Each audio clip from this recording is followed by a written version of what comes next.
It was early morning in the heart of the city. The streets were quiet except for the distant sound of traffic and the soft wind brushing through the tall buildings. The sky was gray, and the air carried the chill of a long night. The city was slowly waking up, but in one quiet corner near a public park, someone had already been awake for hours. On the edge of a concrete ledge sat a woman named Emily. She pulled her thin black jacket tighter around her shoulders, trying to block the cold wind. Her hair was slightly damp from the early morning mist, and her eyes looked tired from another long night without proper sleep. Emily hugged her knees close to her chest. She had learned that sitting like this helped keep a little warmth in her body. People began walking past as the morning grew brighter. Some were dressed in business suits, heading to offices. Others jogged through the park with headphones in their ears. A few walked their dogs, chatting and laughing. But almost nobody noticed Emily. Or maybe they noticed, but chose not to look.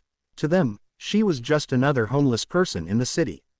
Another sad story they didn't want to think about. Emily stared at the ground, watching the small cracks in the pavement. 3 years ago, her life had looked very different. Back then, she had a small apartment only a few blocks away. It wasn't fancy, but it was cozy. She had a warm bed, a small kitchen, and a shelf full of books she loved. Emily worked at a neighborhood bookstore called Bright Pages. It had been her dream job. She loved helping customers find stories they would fall in love with. Sometimes she would recommend novels and watch people return weeks later to thank her for the suggestion. Books were her world, and secretly, Emily had her own dream.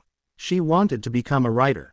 Every evening after work, she would sit near her window with a cup of coffee and write short stories in her notebook. Most of them were about ordinary people whose lives changed because of simple moments of kindness.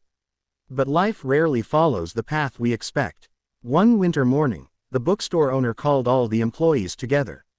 The business was struggling. Online stores had taken most of the customers, and the small shop could no longer survive. Within a month, the bookstore closed. Emily lost her job. At first, she wasn't too worried. She believed she would quickly find another job. She updated her resume, applied everywhere, and spent hours searching online. Days turned into weeks. Weeks turned into months. Her savings slowly disappeared. Rent became harder to pay. Eventually, the landlord knocked on her door and gave her a notice she had feared for weeks. She had to leave. Emily packed her belongings into 2 bags. At first, she stayed with a friend. But that friend lived in a tiny apartment and could only help for a short time. After that, Emily moved between a few couches and spare rooms until one day there was nowhere left to go. That was the day she ended up on the street. The first night outside was the hardest. The cold ground, the strange noises, the feeling of fear that never quite left. But after weeks passed, Emily slowly adjusted to her new reality. She learned which public places stayed open late. She learned where she could find free food. She learned how to stay safe. But what hurt the most wasn't the cold. It was the feeling of being invisible. Thousands of people walked past her every day. Very few stopped. Very few spoke. And over time, Emily began to believe something painful. Maybe she didn't matter anymore. That morning, she sat quietly on the concrete ledge, lost in those thoughts. She hadn't eaten since the previous afternoon. Her stomach growled softly. Emily closed her eyes for a moment. Then she heard footsteps approaching. She assumed the person would simply walk past like everyone else. But the footsteps stopped. Emily slowly looked up. Standing a few feet away was a tall young man wearing a black baseball cap and a sleeveless white shirt. His build was strong, and he looked like someone who spent a lot of time exercising. In his hand, he held a small paper coffee cup. For a moment, neither of them spoke. Then the man gently held the cup toward her. "This is for you," he said. Emily blinked in surprise. "Me?" she asked quietly. He nodded. "I just bought it from the cafe down the street." Emily hesitated. People rarely offered her anything directly. And when they did, it was usually a coin tossed into a cup. Not a warm drink handed with kindness. She slowly reached out and accepted the coffee. The warmth spread through her hands instantly. "Thank you," she said softly. The man gave a small friendly smile. "My name is Marcus," he said. Emily took a small sip of the coffee. It tasted better than she remembered. "My name is Emily," she replied. Marcus glanced at the empty space beside the ledge. Do you mind if I sit for a minute? Emily shrugged slightly. Sure. Marcus sat down, leaving enough space so she wouldn't feel uncomfortable. For a few moments, they sat in silence. The city continued waking around them.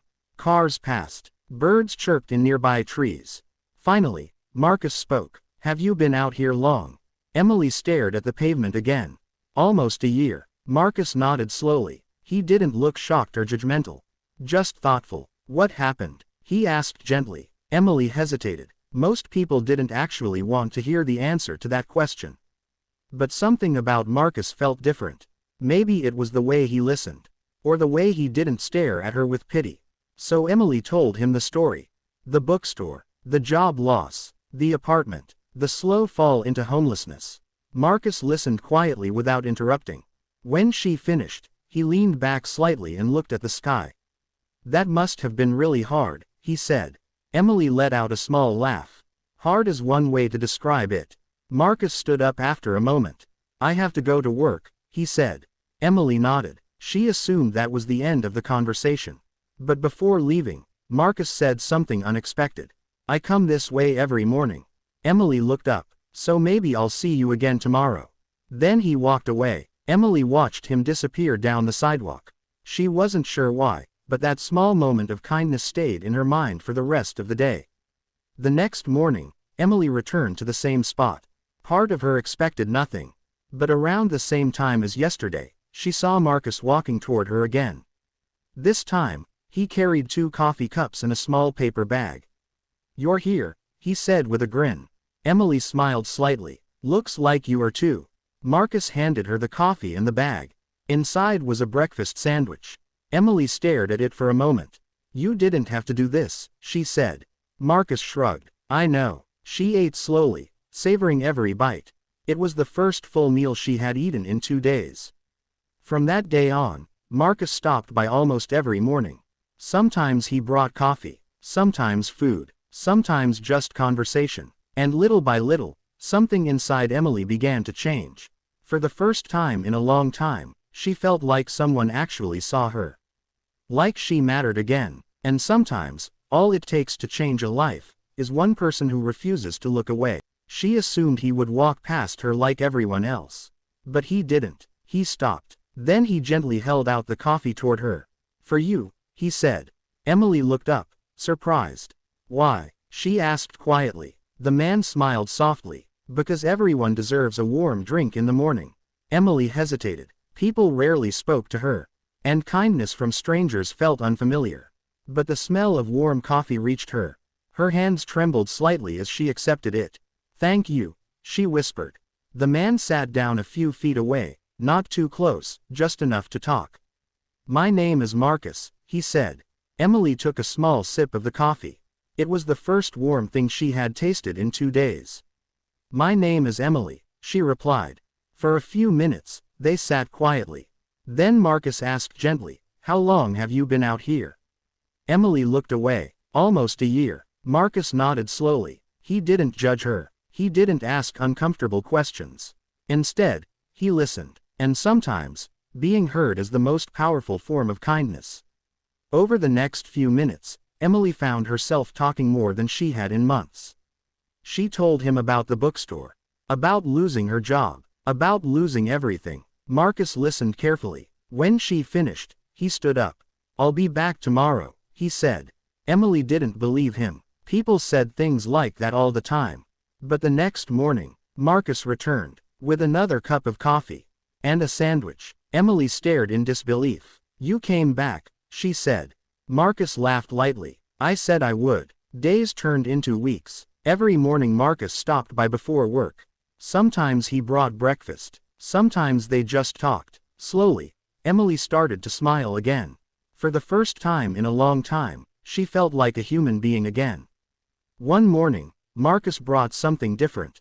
A notebook. Emily looked confused. What's this for? She asked. Marcus shrugged. You said you used to write stories. Emily stared at the notebook quietly. She hadn't written in over a year. I don't think I can anymore, she said. Marcus smiled. I think you can. Something inside Emily shifted. That night, Under a dim streetlight, she opened the notebook.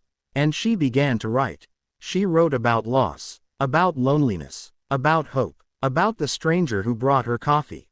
Weeks later, Marcus showed up with exciting news. "I talked to a friend,"